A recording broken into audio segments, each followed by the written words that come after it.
back to World Crisis Radio. Webster, Tarpley here in Washington, commending to your kind attention Tarpley.net. Tarpley.net now has a commentary that I taped on Russia Today on the Tuesday before Thanksgiving, dealing with this convergence of crises, primarily the Korean situation with the crisis of the Irish and British zombie banks. So that is to be seen at Tarpley.net. Now let's get into this crisis. We had followed this about a month ago, right? There was a big blow up in the Irish Parliament, the Dáil, which had to do with the government, right? This Cowan and Lenihan. These are Fianna Fáil, the men of destiny. Yeah, right. These are the worst bankers' puppets in the Western world so far. These are right-wingers. They're even worse somehow than the Socialist International, the Second International, right? They're giving Papandreou, Socrates, and Zapatero a run for their money when it comes to rolling over for the banks. This is just unbelievable what these characters are doing. They want to bring in the International Monetary Fund and essentially abrogate Irish sovereignty.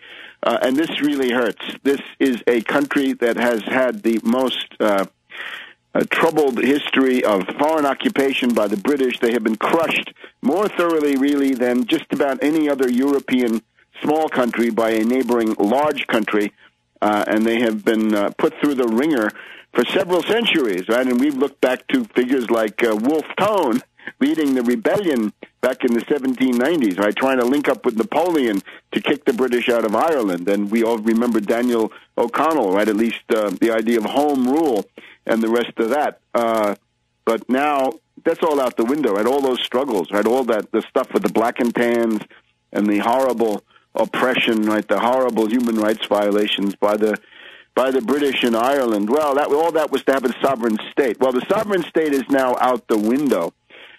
We have the program of the bankrupt and discredited and hated Cowan-Lenihan government. Cowan, the prime minister, Lenihan, the finance minister. These people should be ejected. They should immediately be brought down by a vote of no confidence, and they should then be subject to some kind of an indictment for traducing the country to this powerful foreign enemy, the International Monetary Fund. It's all done in the service of the British banks, right? This is the London banks that are the beneficiary of this, and this makes it all the more bitter. A return to imperial domination by London financial interests, but now done by parties calling themselves Irish. Here's the lowdown on the austerity plan, and we should see this as a dress rehearsal, of course, for what the Republicans and their Tea Party friends are going to want to bring to the United States. I can see Congressman Ryan saying, oh, we had the British austerity, now we have the Irish austerity, and we're going to bring that over here, right? These jackals and hyenas of the Republican caucus now in the House who are going to propose that the zombie bankers feast on the flesh of the United States in the same way that they're feasting on the flesh of Ireland, because that's what this is. The question in the Depression, who pays for the Depression?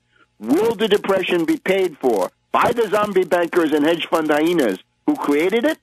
Or will they succeed in shifting the costs to the population, the middle class, the working people of the country, through this story about balanced budgets and regaining the confidence of investors, reassuring the markets, all of this idiotic verbiage we've been hearing about investors and markets. It's a cartel. This is an oligopoly system, and they are coordinated, right? We saw this with the attack on Greece, the meeting at Mones, Crespi, and Hart. The Irish austerity program announced today, as we're speaking, Prime Minister Cowan, who should be tarred and feathered and run out of town on a rail just on general principles. This servant of the zombie banks wants to cut the gross domestic product of Ireland by 12% in 2011. Now, that's a depression right there. You cut your gross domestic product by 12%, you are in one heck of a depression. And that is where Ireland is going. It's going back to being the land of poverty and of forced immigrations that it was. We saw the same phenomena going on in Iceland a year ago, And unfortunately, the power of the Second International there, the Socialist International, through the socialist government, the lady who's the prime minister, was able to essentially ward off any solution to the crisis. So they're going to cut the gross domestic product by 12%. And this takes the form of $20 billion now. I'll give you the figures in dollars. $20 billion of cuts between 2010 and 2014. Now, this is a country with fewer than 5 million people, and the policy is cut and gut. $20 billion, and 40% of this is front-loaded in the year 2011. I would direct the attention of Monsieur Cowan and Lenehan to the Nuremberg precedents that the deliberate policy of depriving a civilian population of adequate medical care, food, shelter, and other necessities of life, under whatever pretext done, is a high crime against humanity. And look what happened to certain Nazis at Nuremberg who were found guilty of doing this. I think this is the only historical parallel we can point to.